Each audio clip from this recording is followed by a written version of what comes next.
Well, greetings around the world from the Asia Society. And we bring you this broadcast to the Asia Society family, our friends and supporters from around the world. And this is being broadcast on Asia Society platforms and through our website.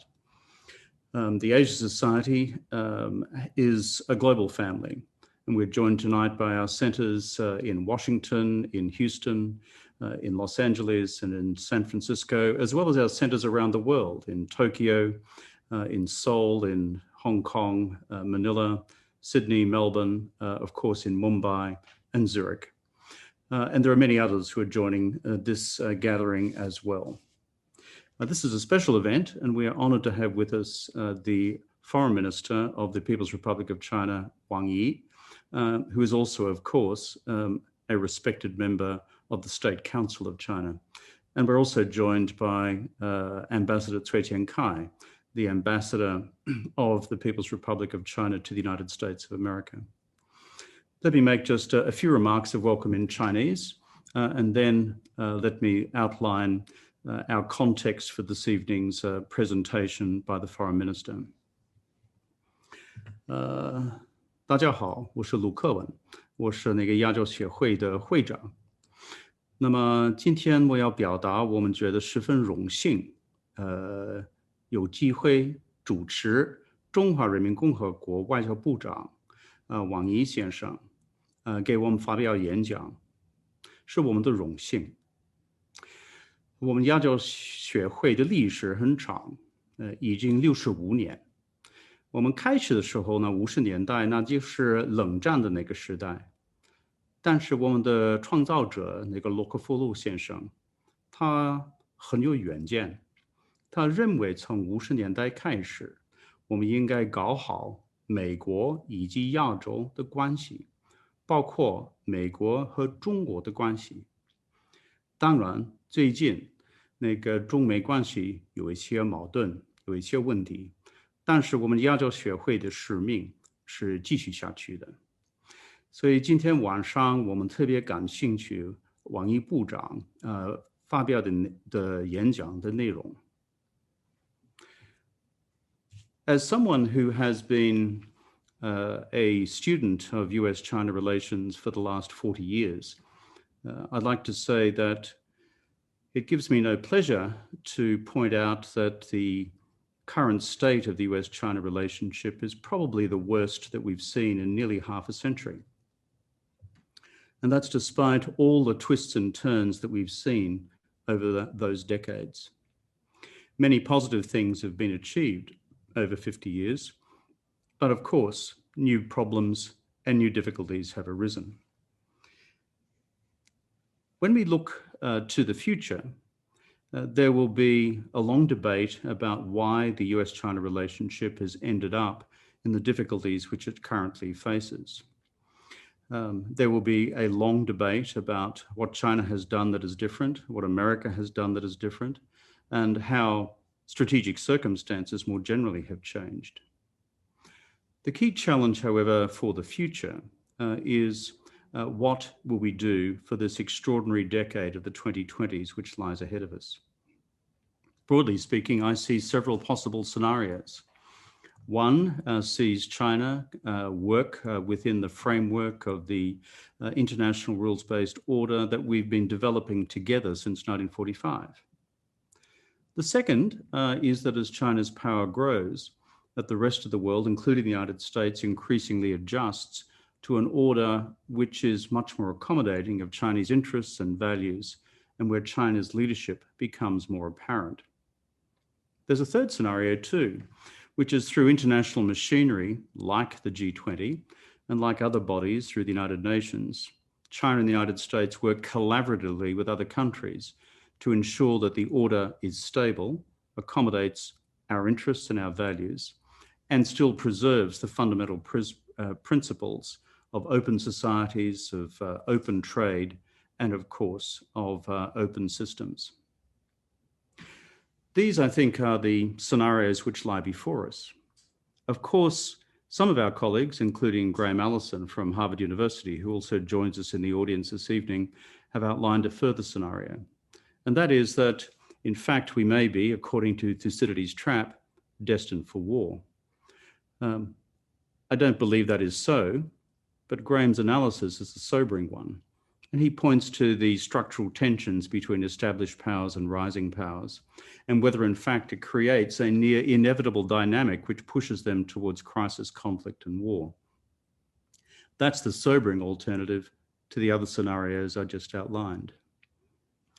In fact, when I was working with Graham at Harvard University 5 years or so ago before coming to the Asia Society, I remember working on a paper entitled Constructive Realism, 建设性的现实主义, a set of principles about how we could govern the future of the US-China relationship in the future, with areas of red lines, areas of strategic competition, and areas of strategic cooperation. It's good to see some of those principles now alive in some of the thinking around the world at present, as we embark upon this new period of the Biden administration. And finally, before turning to Minister Wang, as a former Prime Minister of Australia, it would be remiss of me not to mention the impact of US-China relations on third countries around the world. US allies like Japan and the Republic of Korea, but also Australia itself, which now finds itself very much in the firing line of tensions in the bilateral relationship. And the question which these countries have is, how do we navigate the shoals of all of this for the future? And particularly in the Australian case, how do we take the temperature down and navigate a creative and constructive way through current tensions? So I'm very pleased tonight that we have tonight in Australia, today in America, and earlier this evening in Beijing, given we are working in multiple time zones.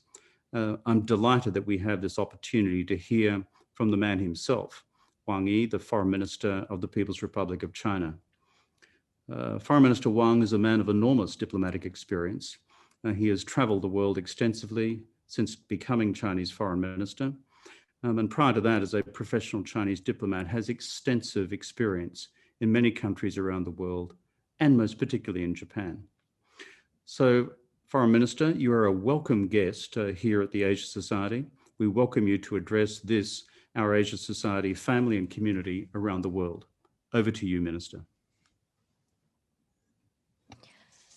Thank you very much, Mr. Kevin Rudd. You are a household name in China, a famous international advocate, and you have made important contribution to friendship and cooperation between China and Australia. I want to congratulate you on the fact that you are going to be the president of Asia Society. Actually, Asia Society is not unfamiliar to me. I received the former president and many friends from Asia Society in Beijing. We engaged in in-depth and open discussions on many occasions. And I really feel that as long as we engage in face-to-face discussions, we can reach a lot of consensus on wide-ranging issues. There are no unsurmountable difficulties or obstacles between us. Under your stewardship, we hope that Asia Society will continue to care for and support the growth of China-US relations. And we will be happy to engage friends of Asia Society for discussions and conversations to build deeper understanding. Well, the outgoing 2020 has witnessed the sudden onslaught of COVID-19, a pandemic that has upended the world in almost all aspects.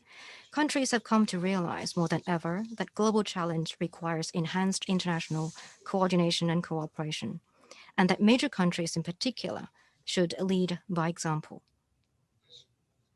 However, as you have mentioned in your opening remarks, China-US relations have spiraled down to the lowest level since the establishment of diplomatic ties 41 years ago. This is not something that we would like to see, because clearly it is not in the interest of the Chinese and American peoples, nor is it helpful when global efforts are needed to overcome the difficulties.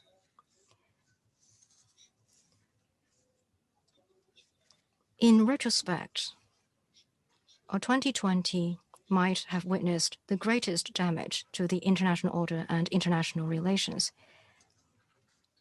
Among many others, we see power politics jeopardizing international stability, as arbitrary interference in others' internal affairs, and sanctions and unilateral sanctions have become the biggest destabilizing factor to regional and global security. We see protectionism jeopardizing international trade.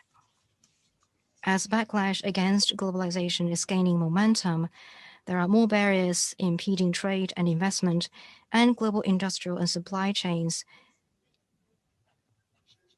are on the cusp of breakdown. We see unilateralism jeopardizing international cooperation. The go-it-alone approach and walking away from international commitment have fractured and crippled the international system and have dragged on international efforts by all countries against global challenges. And we see McCarthyism resurging and jeopardizing normal international exchanges. Those with radical and entrenched political bias seek to label and stigmatize open and lawful political parties and institutions of other countries and use ideology to disrupt or even sever normal international engagement, aiming at starting a new Cold War and forming a new Iron Curtain. While these risks and challenges facing us are unprecedented, China and the United States are the two largest economies. We are permanent members of the UN Security Council, and we are the largest developing and developed country, respectively. We always believe that what we should do is to form the right perception about one another, act in line with the trend of the times, and heed the aspirations of the international community. We need to step up to our responsibilities as major countries, and at the same time, work together with other countries to overcome difficulties, meet challenges, and pursue development. I know all of you follow China's diplomacy closely, and the style and future direction of which has been the subject of ongoing discussions. What I would like to underline is that China follows an independent foreign policy of peace and seeks to engage other countries for friendship and cooperation on the basis of the 5 principles of peaceful coexistence. China is committed to bringing happiness to the Chinese people and contributing to progress of humanity, and seeks to play a constructive role for world peace and development. I would like to say it again that China has no intention to compete for hegemony. We never interfere in others' internal affairs. We don't export our system or model. Not in the least do we seek spheres of influence. That's what we did in the past. That's what we are and going to do in the future. China's diplomacy, what are the focus and priorities? First of all, China's diplomacy is for the development of the nation. But as China remains a developing country,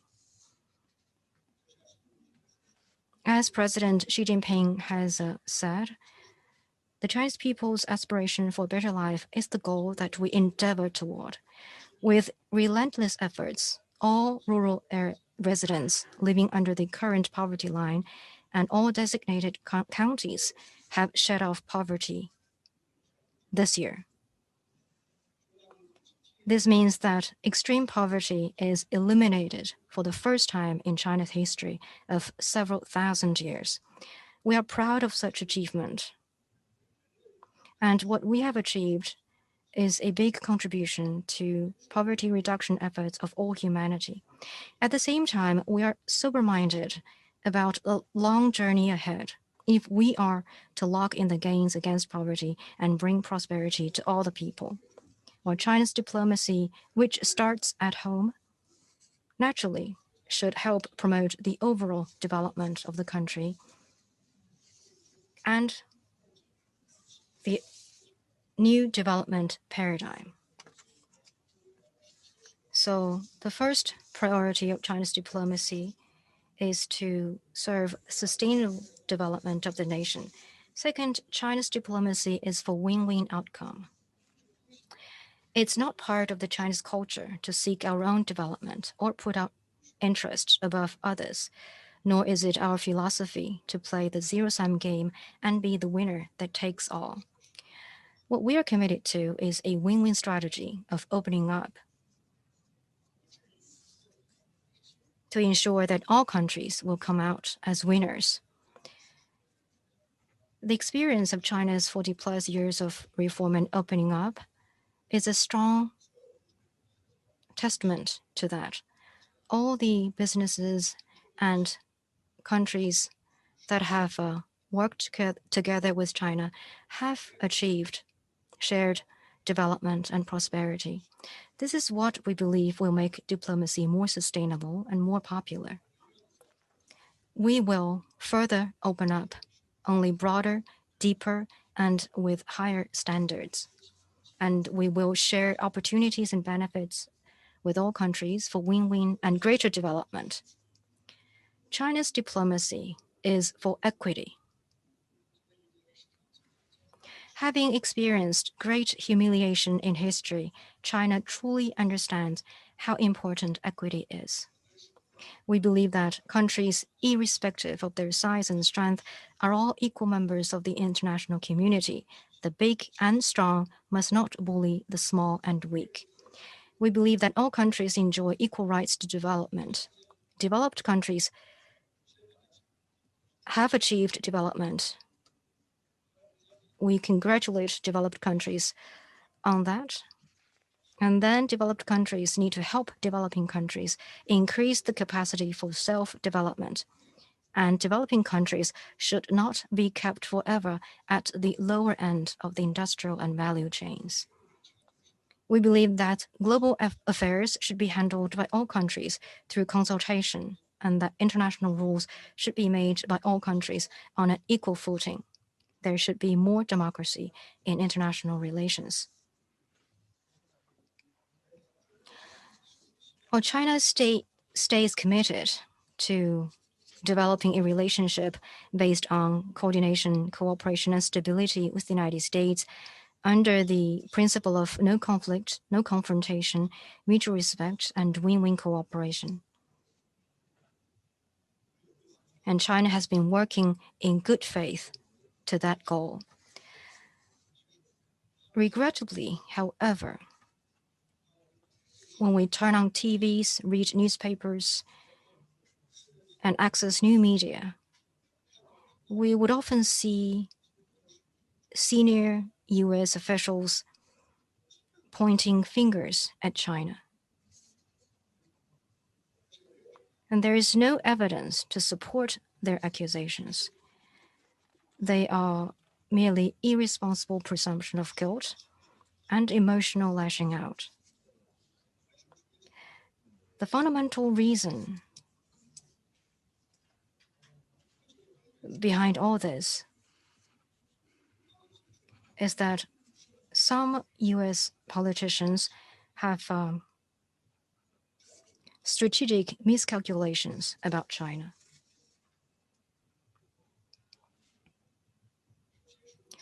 First, they choose to ignore the vast common interests and room for cooperation between the two countries and insist that China is a main threat.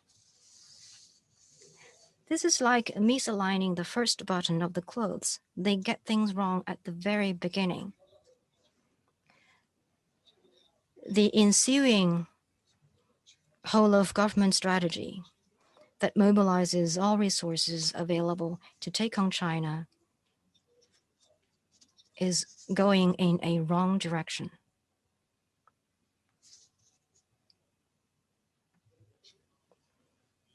China is not a threat to the United States, was not, is not, and will not be a threat to the United States. Second, out of ideological bias, they seek to defame the Communist Party of China. The CPC, as the constitutionally recognized ruling party of China, has a close bond and a shared future with the Chinese people. An attack on the CPC is an attack on the 1.4 billion Chinese people. So it is not going to succeed. It is doomed to fail. Third, they hope that maximum pressure will make China give in. China was once bullied by Western powers, but those days are long gone.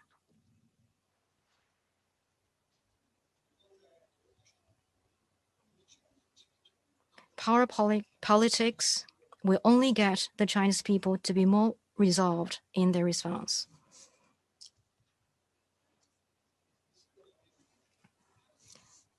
And fourth, they attempt to build an international coalition against China.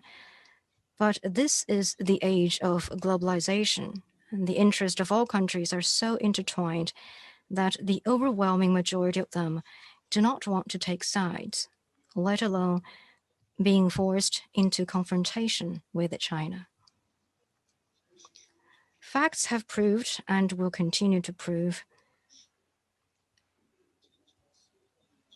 that these attempts will lead nowhere and find no support because they deny the fruitful cooperation between China and the United States over the past 40+ years of diplomatic engagement, right off decades of efforts by the good Chinese and Americans to grow this relationship, and dismiss the ardent hope of the international community for peaceful coexistence between China and the United States.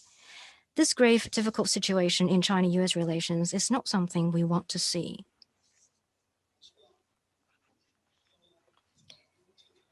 The two sides should learn from the ups and downs since the establishment of diplomatic relations.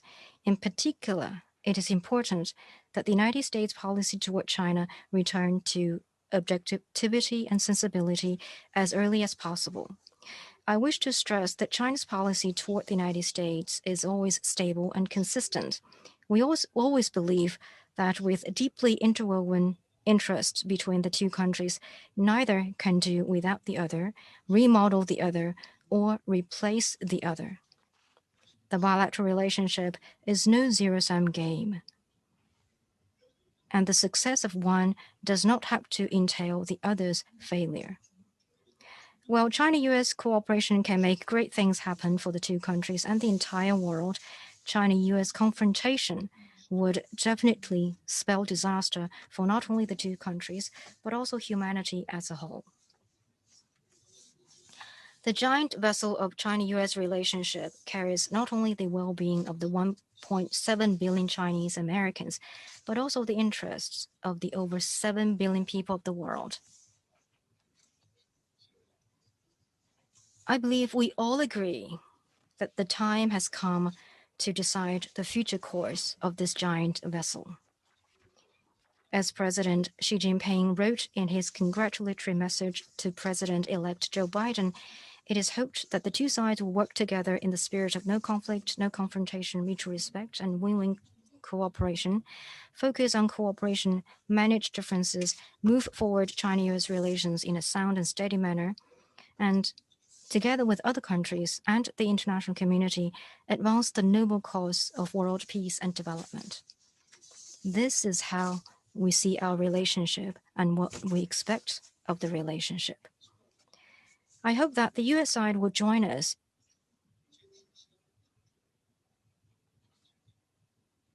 on the basis of mutual respect through dialogue and consultation, and by way of deepening our common interest and enhancing the support by the people to rebuild the strategic framework for the healthy and steady growth of China-US relations.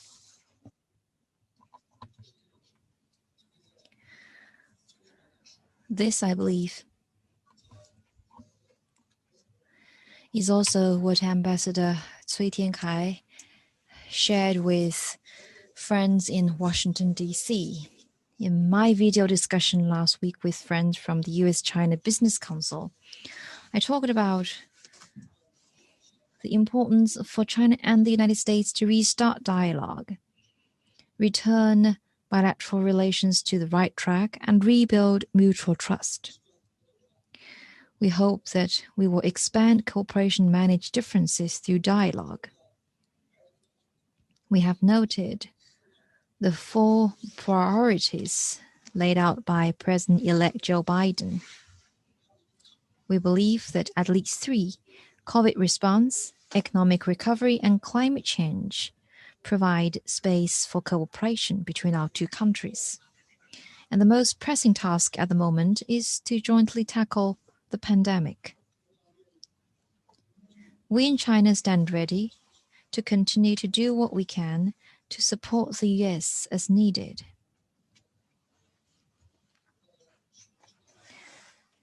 I don't know whether all of you are aware that China has provided over 40 billion face masks to the United States.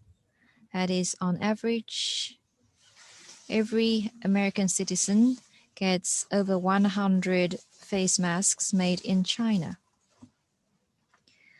The 2 countries could also strengthen cooperation in diagnostic and therapeutic experience, PPE production, and vaccine research, manufacturing, and distribution. We could also leverage our respective strengths to support COVID response in 3rd countries and contribute to a global community of health for all. Climate change is another important area of cooperation. China is steadfast in following the new development philosophy and building an ecological civilization. We are committed to achieve green, low-carbon, and sustainable development. To this end, we will faithfully implement the Paris Agreement on climate change to fulfill our responsibility for future generations and our obligations to the international community. At the Climate Ambition Summit on December 12th, President Xi Jinping announced China's objectives and policy measures to scale up its nationally determined contributions.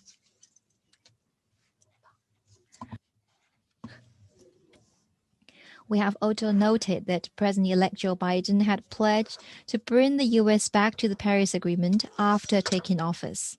We welcome more active actions from the U.S. side to this end. China and the U.S. can come together again to facilitate international cooperation on climate change and make our due contributions. As the 2 largest economies, China and the United States need to strengthen macroeconomic dialogue, and China is ready to do so, to coordinate our policies and contribute to global growth and financial stability. That said, we in China never shy away from our differences.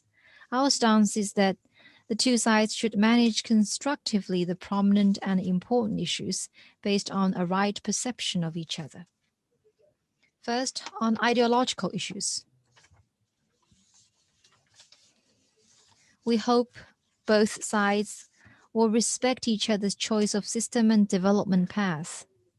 Over 4 decades ago, leaders of China and the US made the handshake across the vast Pacific. Fundamentally, it was because both countries recognized the importance of mutual respect and seeking common ground while putting aside differences. The goal of China-US engagement is not to mold the other in one's own image, still less to defeat the other side, but to seek and expand convergent interests. Both Chinese and American systems are chosen by their people, and the systems are deeply rooted in their respective historical and cultural traditions.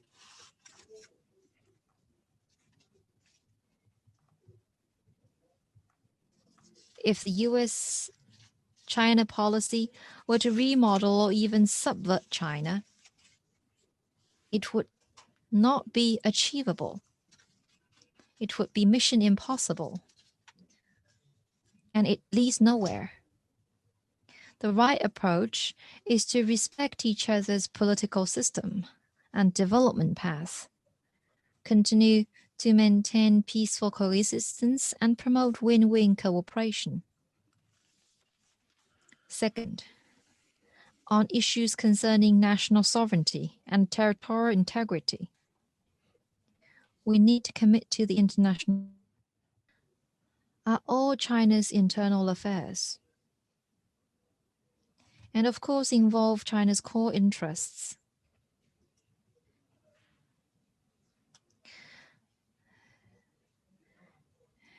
Be it the UN Charter or under the 3 binding China-US joint communiques, none of these issues shall be subject to foreign interference.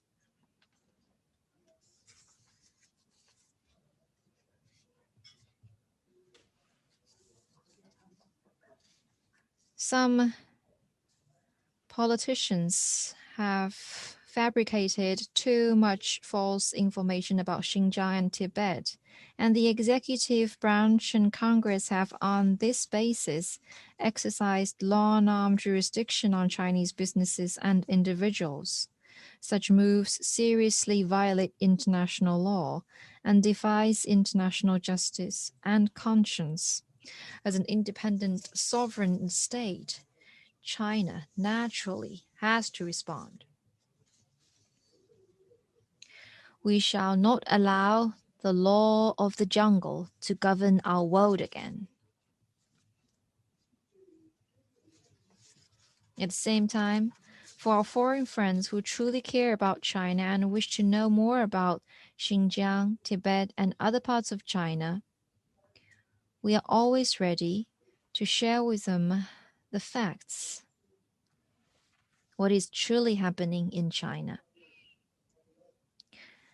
We welcome you, all of you joining us through video link today from various countries to visit China, including the 2 autonomous regions at your convenience. There, you will see firsthand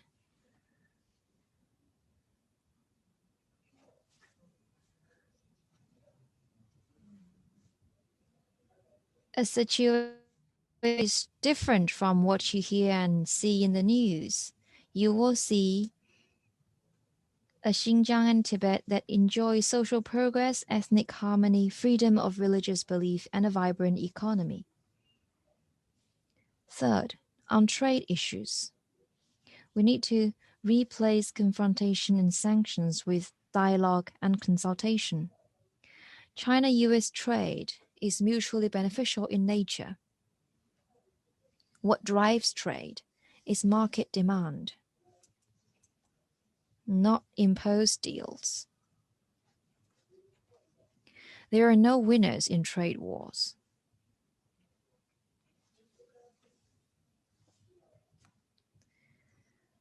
What has happened proves that pressuring others with tariffs would only boomerang and would only hurt oneself in the end.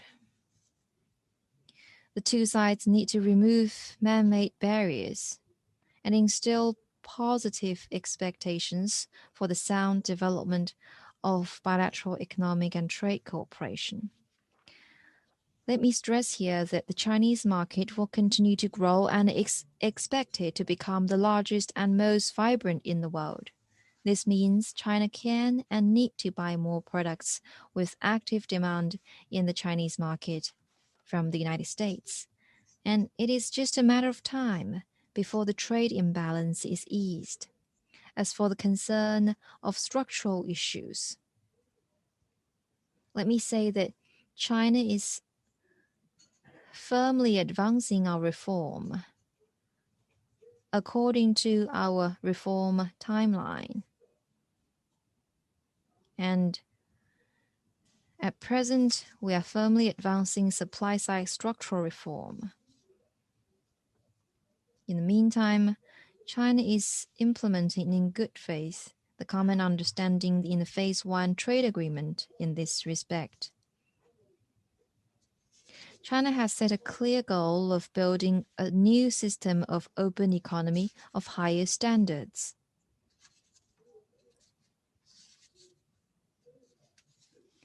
And in China, we have taken domestic reform into more sophisticated fields of institutions and rules.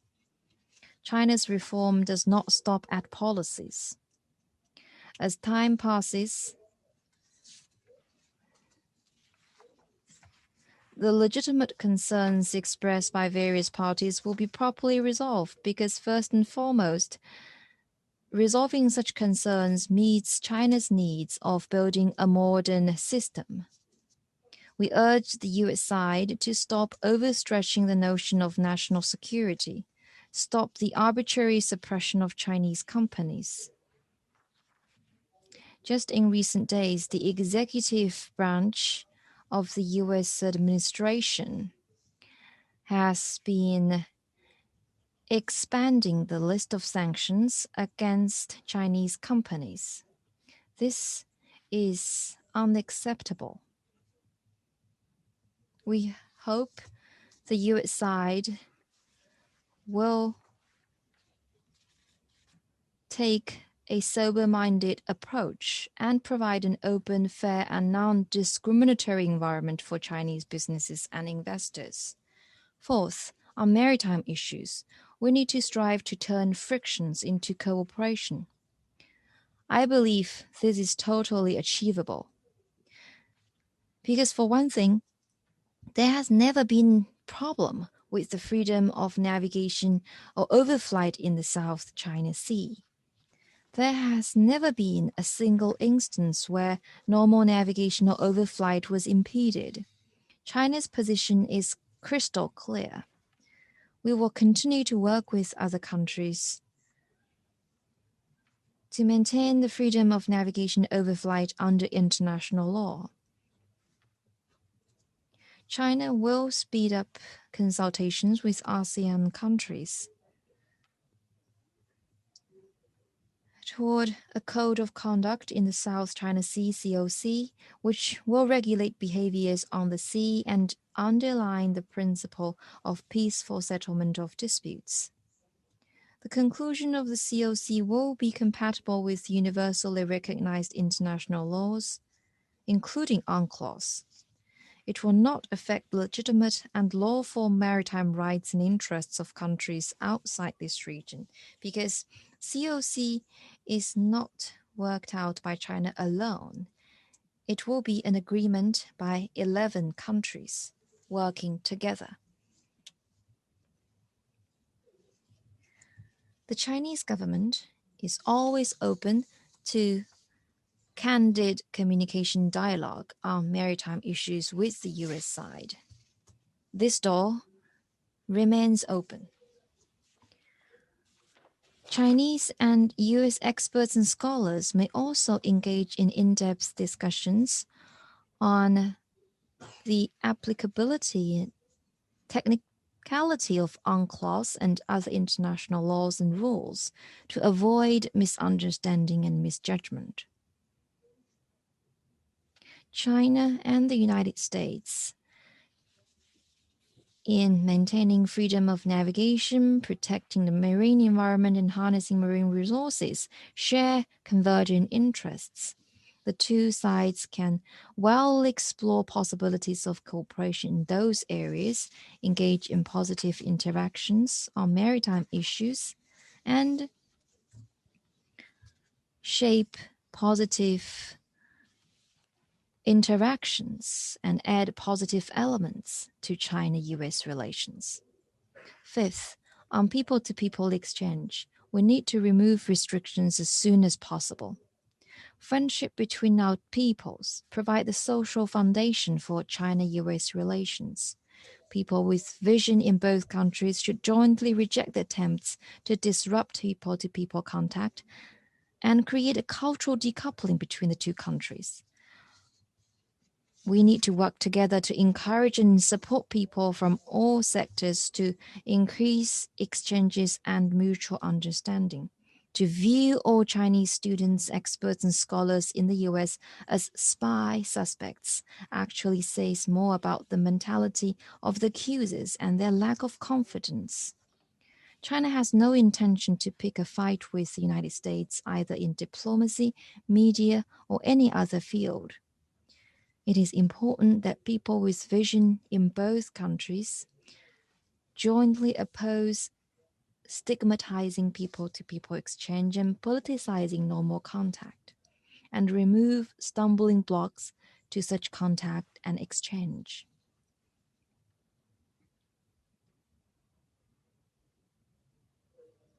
Friends, as long as the two countries act with a sense of responsibility to history and humanity, bear in mind the fundamental interests of the two peoples and the whole world, and stay committed to principles of mutual respect, equality, seeking common ground while shelving differences, and win-win cooperation.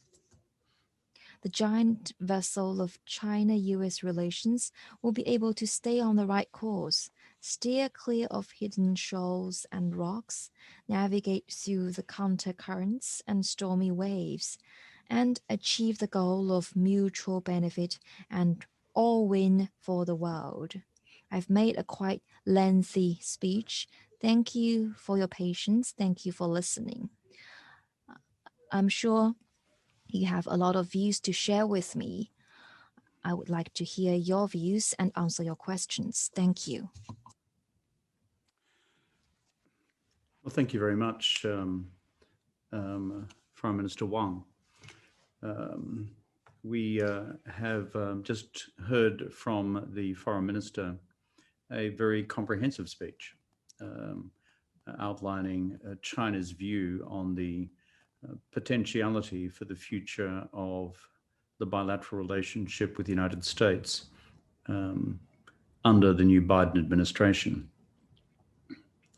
The Foreign Minister has made great reference to the great ship of US-China relations. I have this mental picture of this enormous ocean liner out on the seas.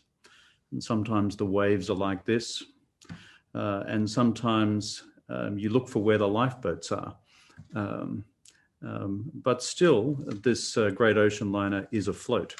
That is the important thing. The second visual metaphor which the Foreign Minister used, which I thought was particularly interesting, was it affects not just the future of the 1.7 billion passengers on board the ocean liner, but the flotilla of smaller ships who are also in the convoy. And that is the rest of the world, the other 5 billion of us who have an interest in what you 1.7 billion actually do. So I think, Foreign Minister, it's a very good analogy. It's been a wide-ranging speech, and we heard from the Foreign Minister his description of China's worldview and its overall approach to diplomacy within that. We also heard from the Foreign Minister his particular view of the United States, both the challenges and the opportunities. I noted in particular what the Minister said about the stated priorities of the incoming Biden administration. And he referred to the possibility of collaboration in 3 of the 4 priority areas which the incoming president has identified. Foreign Minister Wang spoke in particular about the potential for pandemic collaboration. I think from the perspective of the rest of the world, it would be a wonderful thing if the vaccine could be treated not as an issue of geopolitics, but could be treated as an issue of being a global common good. And that for all the people of the world, all 7 billion people in the world, that the United States and China could collaborate to ensure that we have global distribution of the vaccines from various countries which are now available. So I would commend that as an approach. The Foreign Minister also spoke about President Biden's priority on climate change. He's right to identify that as a priority. Those of us who know the Vice President and those around him know that this is not an ephemeral concern. It is a fundamental concern of the incoming administration. And so Xi Jinping's statement recently about China achieving carbon neutrality by 2060 and what Foreign Minister Wang just mentioned in terms of China's adjustment of its nationally determined commitment for the decade ahead, these are important. And again, I think from the perspective of others around the world, the Europeans, the Japanese, and those who want a good outcome from Paris for the planet, we would commend both of you to put all your energy into this because our kids and our grandkids depend on it. Foreign Minister, you also spoke candidly about the difficulties that you see emerging with the US-China relationship and how this needs to be tackled with candor and with vigor. You spoke about the radically different views on human rights in both Xinjiang and Tibet. This will require greater and more direct engagement between the two sides and all sides on that, because there are quite different views. On the question of trade, all of us in the Asia-Pacific region want to see more free trade, not more protectionism. We welcome China's membership of RCEP. We would like to see America join RCEP. I would also like to see both America and China join the TPP. The thing about trade is if we have a good system for regulating the rules for the World Trade Organization, then it is good for all countries. It raises all boats. And so this could become an area of genuine collaboration rather than of continuing conflict with the United States.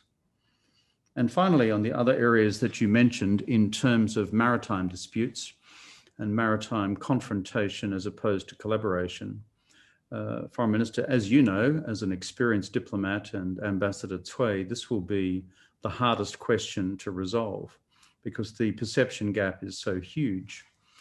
But finding a way of stabilizing what can sometimes be dangerous confrontation on the skies and on the seas of the South China Sea and in and around Taiwan is important for the restabilization of the relationship. And finally, Minister, your comment about Chinese students around the world, it is a view which I should say personally, I completely share. We should be opening the doors wider to each other's students, not closing doors to them. And other matters of state concern can be attended to by the agencies of state responsible for those areas.